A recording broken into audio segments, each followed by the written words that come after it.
Miko, congratulations, my friend. Thank you. How are you feeling? Great. Like it's been, I've been waiting to go to Meeting of Minds for 4 years.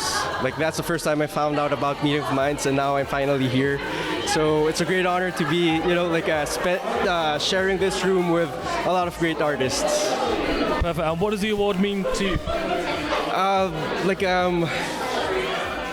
Maybe just reward for trusting the process.